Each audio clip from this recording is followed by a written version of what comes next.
experiment that you can do dealing with Newton's first law of motion.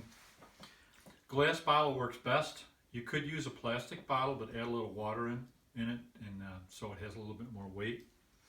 Please use a plastic glass, because if this falls, I don't want glass to break. And the bottom should be fairly smooth, not recessed. And a dollar bill. So if you take this plastic cup and you add water in it, maybe about halfway up, you set the dollar bill on top of the bottle and then set the cup on top of that. You need to make sure that the cup is in the center of the bottle. So I'm going to make sure.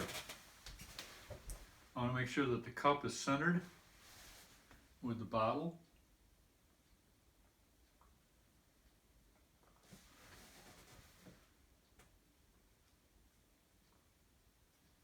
Okay. Now, we'll remove the dollar bill very quickly, and we'll see what happens.